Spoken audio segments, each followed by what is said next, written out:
This is the Friday morning action hour on courage. And I think we'll talk about having courage to feel our feelings.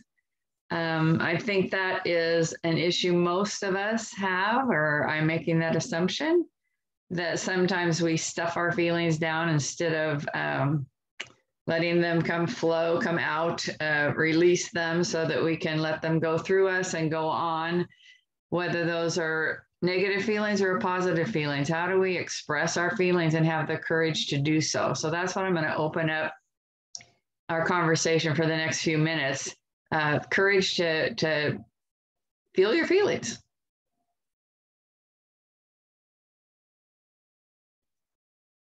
Yeah, practicing that for me has been, I realize thinking about the question, right? So I'm just thinking through this right now, but writing my thoughts out and recognizing the emotions that are there has been really helpful for me to have more courage in it. Because the old me, the one that didn't do this work, would do exactly that, would hide it or, blow right past it, we'll say, right? We blow that stop sign or the yield sign that is like, hey, take a second and be with what you're feeling. Breathe and let yourself feel life. Mm-hmm. And yeah, I just thought of a California roll. That's what we call it here if you don't stop. A stop sign. California roll. if you just kind of pause. I totally pause. Yeah. I get that one.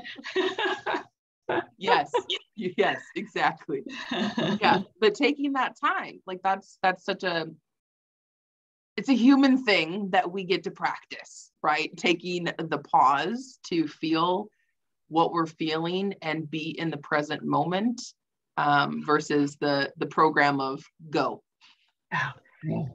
Yeah. Very wise words for the morning, and our time is up. So I will stop the recording. Nobody will have to tell me. I'll start.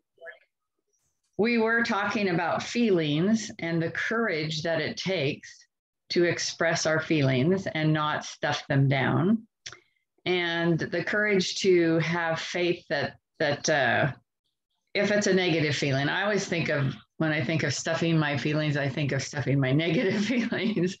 So I've told you before that I had a real anger issue in my life before my transformation, and I used to stuff that anger down to where it would then finally explode, and then the consequences would be monumental. So I learned from a friend of mine in our Fearless Living community that feelings only really last, I can't remember how long, but less than a minute if you just let them go through you, if you just feel them. And that if you don't hold on to them, you can let them go with ease. And practicing that was such a testimony to me that, yeah, that works.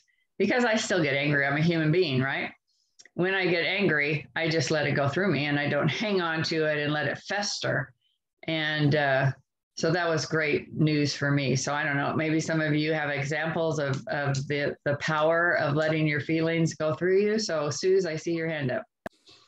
Yeah, that just, oh my word, Liberty, the selfie coach, just messaged me. Okay. So when I was 21 years old, I was engaged to be married. We had dated for 3 months. We were like, this is it. We were going to be married within like a year of knowing each other. He called it off 2 months before the wedding for no reason. He said, I just feel like it's not right. That was literally the only reason that it gave me. I am so thankful that happened. But in going through, the grief and the pain and all of those things, I had a friend tell me, Susie, feel what you feel when you're feeling it. Because if you don't, then like what's going to happen? Because I was so mad because he had moved on and he was like, whatever. And I knew the things that were going on in his life.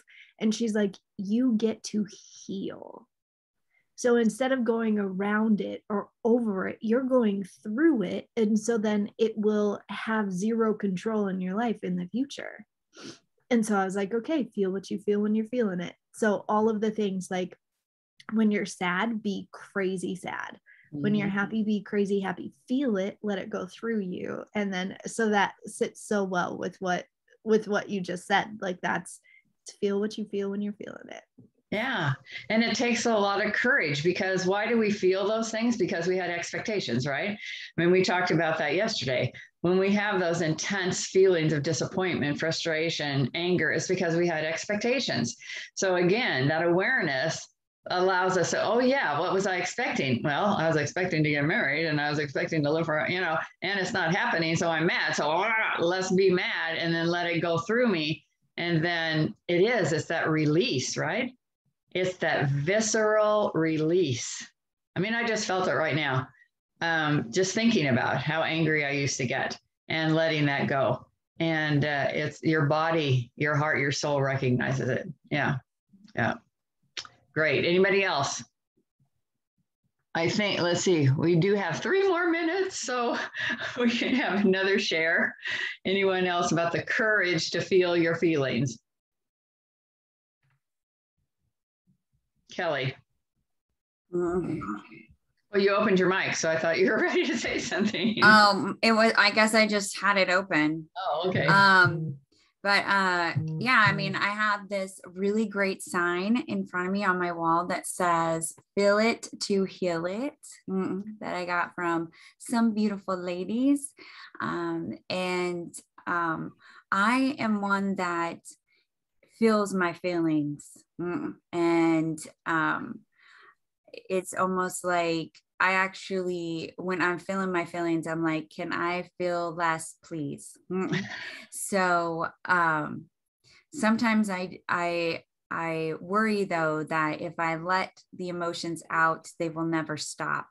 So there are times where I do hesitate from letting it all go. But I feel my feelings. Yeah, for sure. Yeah. And it's a process, right? And it's something that we practice, and each of us is unique in the way that we respond and the way that it affects us emotionally and physically. So yeah, it's a process.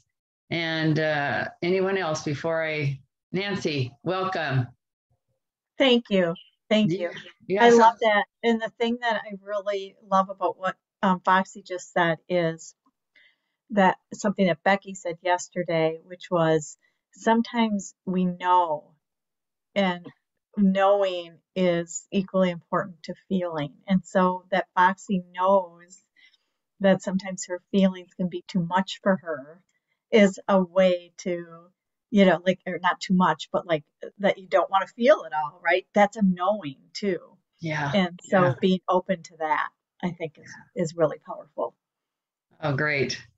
Great insights about the courage it takes to say yes and to say no. Mm-hmm. Yeah. To feel and to know. It's that integration, right? With your head and your heart.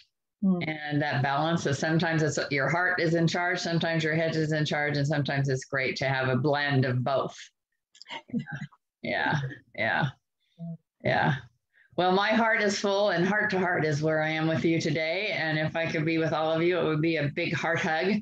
My heart to your heart.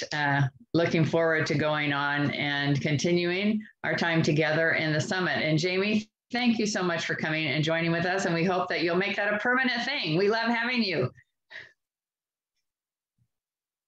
Beck, shall I make you host?